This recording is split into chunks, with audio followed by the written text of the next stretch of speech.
Einstein केवल अपने युग के महान वैज्ञानिक ही नहीं थे, बल्कि सत्य के पुजारी, मानव के मूल अधिकारों के साहसी समर्थक और शांति के रक्षक भी थे। आइंस्टाइन केवल एक महान वैज्ञानिक ही नहीं थे, उन्हें केवल महान साइंटिस्ट ही नहीं माना जाता, बल्कि वे सत्य के पुजारी थे, मानव के मूल अधिकारों के साहसी समर्थक थे। वो चाहते थे कि मनुष्य को अब उसके अपने सारे अधिकार प्राप्त हों और शांति के रक्षक थे। वो शांति चाहते थे संसार में। उन्होंने प्रथम विश्व युद्ध के आरंभ से ही युद्ध का विरोध किया था।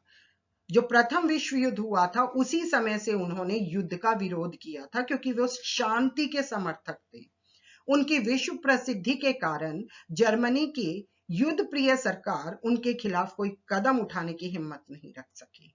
हालांकि जर्मनी युद्ध चाहता था, लेकिन आइंस्टीन इतने ज्यादा प्रसिद्ध हो चुके थे और वे युद्ध के समर्थक नहीं थे। यही कारण था कि जर्मनी उनके खिलाफ कोई कदम नहीं उठा सका। कि उन्होंने कहा युद्ध बंद करो, तो जर्मनी को युद्ध बंद करना पड़ा। हालांकि वह उन्हें अपना सबसे बड़ा शत्रु समझती थी। जर्मनी सरकार उनको सबसे बड़ा अपना शत्रु समझती थी, लेकिन उनकी प्रसिद्धि के कारण वो कुछ नहीं बोल सके।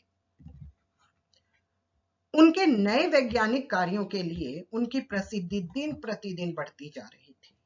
जो नए नए अनुसंधान कर रहे थे, वो नई नई खोजें कर रहे थे, इस कारण उनकी प्रसिद्धि लगातार बढ़ती जा रही थी।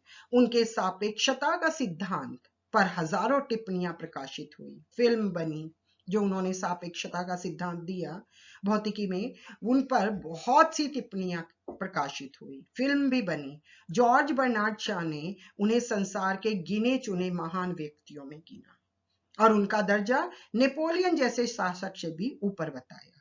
बर्नार्ड शाह ने तो उन्हें दुनिया का महान व्यक्ति घोषित कर दिया था और उन्हें नेपोलियन जैसे शासक से भी ऊपर बताया था, यानी संसार का महान वैज्ञानिक, महान व्यक्ति बताया गया था।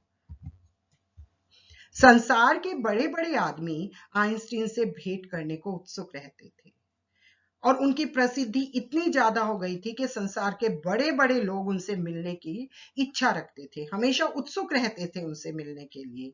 आइंस्टीन रविंद्रनाथ ठाकुर से मिलकर प्रसन्न हुए थे। आइंस्टीन हमारे रविंद्रनाथ ठाकुर जी से मिलकर बहुत खुश हुए थे। सन 1921 में आइंस्टीन को भौतिकी शास्त्र में नोबेल पुरस्कार भी प्राप्त हुआ था।